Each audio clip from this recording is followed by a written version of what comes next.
Hello, പുറത്ത് നല്ല മഴ പെയ്തുകൊണ്ടിരിക്കുകയാണ്, നല്ല കാറ്റുമുണ്ട്. അപ്പോൾ പെട്ടെന്നൊരു പൂതി വന്നു കുറച്ച് കപ്പയും ബീഫും കഴിക്കാനായിട്ട്. എന്നാൽ പിന്നെ അതങ്ങ് ഉണ്ടാക്കി കളയാം. അപ്പോൾ പെട്ടെന്ന് തന്നെ സവാള, ഉള്ളി, വെളുത്തുള്ളി, ഇഞ്ചി ഇതെല്ലാം നന്നാക്കി എടുക്കുകയാണ്. ഇതെല്ലാം കൂടി അരിഞ്ഞ് കൂട്ടി പെറുക്കിയൊക്കെ വെച്ചു. എന്നിട്ട് കഴുകി വെച്ചിരിക്കുന്ന ബീഫ് എടുത്തൊരു കുക്കറിലേക്ക് തട്ടി.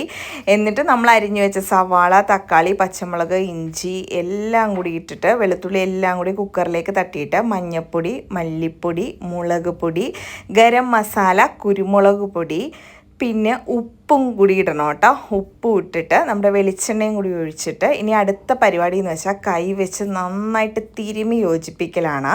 ഇതാണ് ഇതിൻ്റെ ടേസ്റ്റ് എന്ന് പറയുന്നത് കേട്ടോ. എന്നിട്ട് അതിലേക്ക് കുറച്ച് വെള്ളവും കൂടി ഒഴിച്ചിട്ട് ആ കുക്കർ നമ്മൾ അടുപ്പത്തേക്ക് എടുത്ത് വെക്കും. അപ്പോൾ അത് അവിടെ ഇരുന്ന് വിസിലൊക്കെ വന്ന് സെറ്റ് ആവട്ടെ. ആ നേരം കൊണ്ട് നമുക്ക് കപ്പയൊക്കെ വേഗം ഒന്ന് റെഡിയാക്കിയെടുക്കാം. അങ്ങനെ കപ്പയൊക്കെ കഴുകി വൃത്തിയാക്കി കൊത്തി അരിഞ്ഞിട്ട് അടുത്ത കുക്കറിലേക്ക് തട്ടിയിട്ട് ആവശ്യത്തിന് വെള്ളവും ഉപ്പും കൂടി ഇട്ടിട്ട് അതും നമ്മൾ അടുപ്പത്തേക്ക് അങ്ങ് കയറ്റിയിട്ടുണ്ട്. ആ നേരം കൊണ്ട് കപ്പ കുഴക്കാനുള്ള അരപ്പ് നമുക്ക് റെഡിയാക്കാം.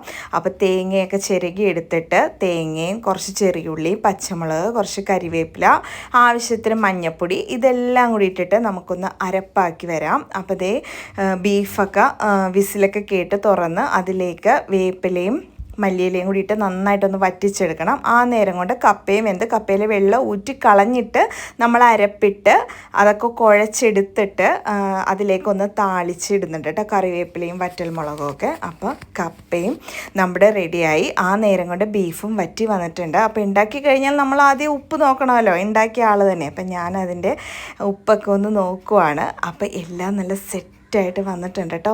നല്ല സൂപ്പർ ടേസ്റ്റ് ആയിരുന്നേ.